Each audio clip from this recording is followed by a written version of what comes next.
In this video, I'm going to show you everything E flat major scale, how to play 1, 2, 3, 4 octaves, hands alone and together. It's 3 flats, B flat, E flat, A flat, which can feel a little overwhelming, but if you know the right tricks, you can get playing this scale fluently right now. If this is your first time here, my name's Jonathan, and on this channel, we provide practical tutorials to help you improve at piano faster. Now let's get straight into it with E flat major scale, hands alone. We'll start with 1 octave in the right hand. So you'll start with second finger, and then your first goal is to get your thumb to this F.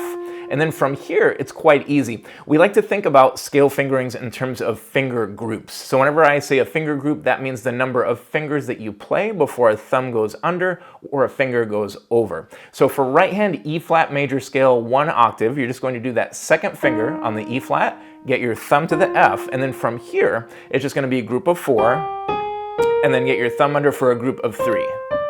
And that's all it is, a group of 4 from the F and then a group of 3. And you can cluster that just like this as a practice tool to help work that into your muscle memory.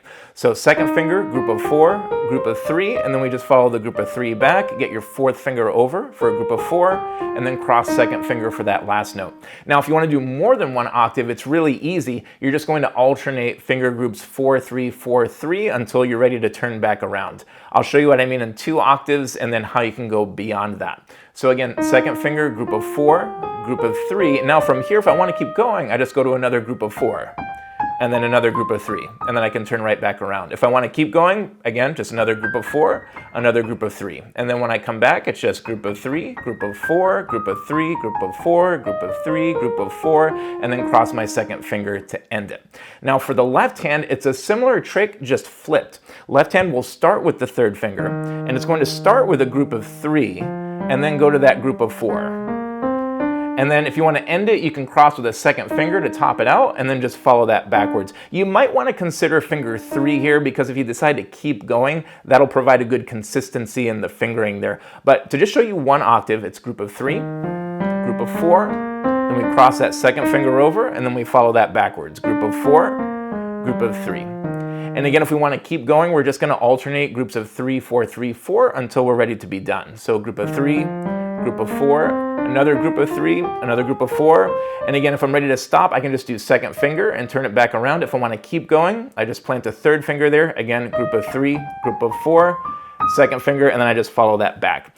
And again, if this isn't especially intuitive on the first try, you may want to try that finger clustering technique I was showing you. To do that, again, you're going to take the finger groupings and play all those notes at the same time with the fingers you'll use when you play the actual scale. So that'll be group of 3, 4, 3, 4. We'll say this is a 2 octave one. You'll cross your second finger over to grab that, and then coming backwards, group of 4, group of 3, group of 4, group of 3. For hands together, I'll show you in 1 octave and then how you can expand on that. So left hand, once again, we'll start with third finger. Right hand, we'll start with second finger. Now this part's really important. We're going to think about finger groups, but in a slightly different way, where we're focusing on the places where both hands play the same notes with the same fingers, not at the exact same time, but collectively.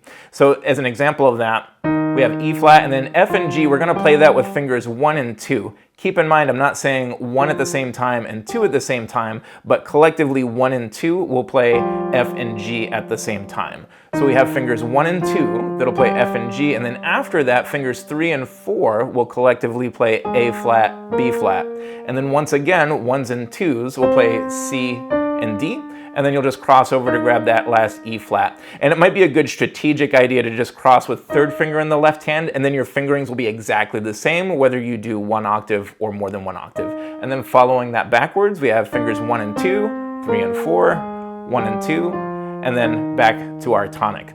Now, again, we can practice this by doing that finger grouping exercise I showed you with the hands alone scales. To do that, you do your starting note, and then fingers 1 and 2 clustered in both hands, 3 and 4 clustered in both hands, 1s and 2s, grab our top E flat, and then just follow that backwards. 1s and 2s, 3s and 4s, 1s and 2s, and then I'm back to my starting place.